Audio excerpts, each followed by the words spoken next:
name's Jess. I was a quartermaster in the Navy, born and raised in San Diego, and I'm not from a military family. What made me decide to join was actually my mom.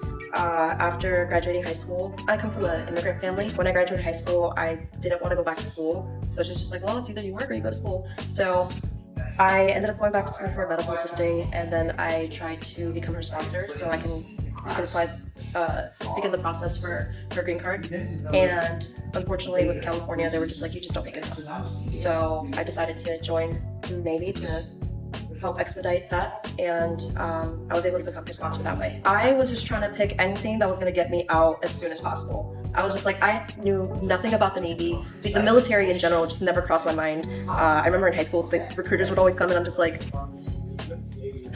let me turn the other way. My cousin was the one that convinced me, and he was in the Marines.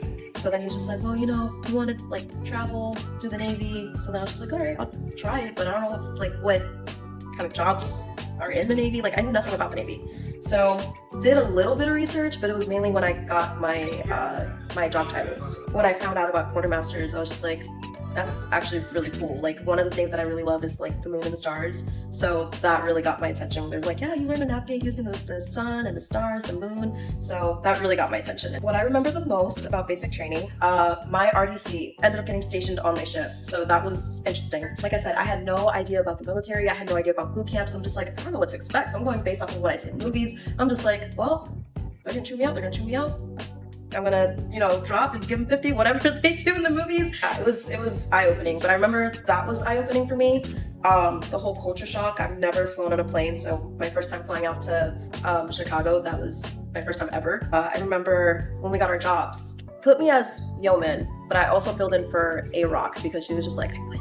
The RDC would hear me sing and he's just like, you're gonna go sing. I'm just like, oh shit. So it was pretty cool. I was immature, I was young, dumb, stupid. Always felt like I had to be isolated. I had to be alone, I had to push everyone away. So I had to do everything myself. I work at a skilled nursing facility. I'm a nurse and I have to coordinate with, you know, nurse practitioners, the doctors, other nurses, the CNAs. So it's like, I don't have to be that person anymore. Like now I can actually be that team player. I see the growth. I feel like once I got out of the military, I didn't lose my identity. I found a new one. Through the growth, I became a better version of myself. So I kind of take the world a little differently now. You know, now being a nurse, I'm not that person that, like I said, isolates, pushes everyone away. Instead, I invite them in. My first one was supposed to be a 7-month deployment, but it ended up being 9 months.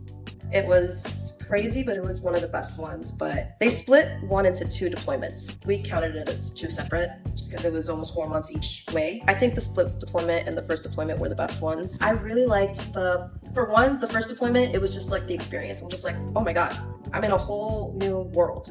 You know, I got to experience different cultures, different food, different music, and just everything. It was amazing. And then being able to like talk to everyone there too. Like my good friends now is one of my tattoo artists in Greece. And then she ended up going to Virginia. I hung out with her there, and now she's just traveling all over the world. I want to say Greece. I want to say London. I want to say Croatia. I want to say Portugal. They all were amazing. So I have my little helm on my hand. This was supposed to be, it wasn't like I'm doing my life. It was just my 20. I was just like, oh, you get your hand tattoo, you're doing your 20. It was a best friend tattoo. My best friend, she was also a quartermaster, so she got the one in white ink and I got the black ink. So I'm getting a lighthouse, and it's gonna have waves. It has the San Diego Bay, the skyline in the background, and it says home sweet home in the Sailor Jerry font.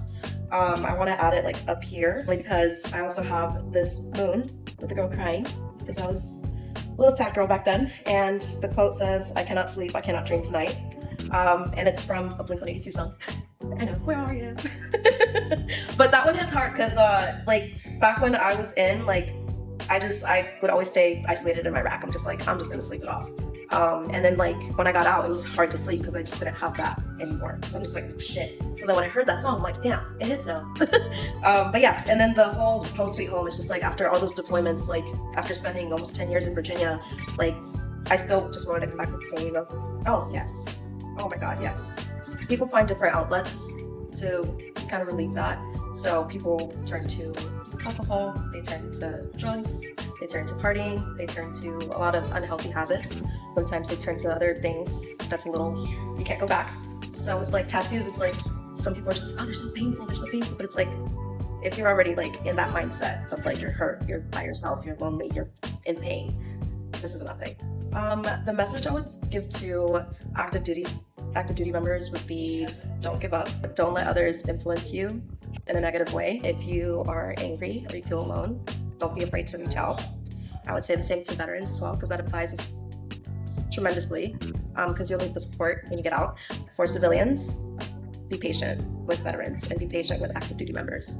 Like, I would say give us time and hear us out.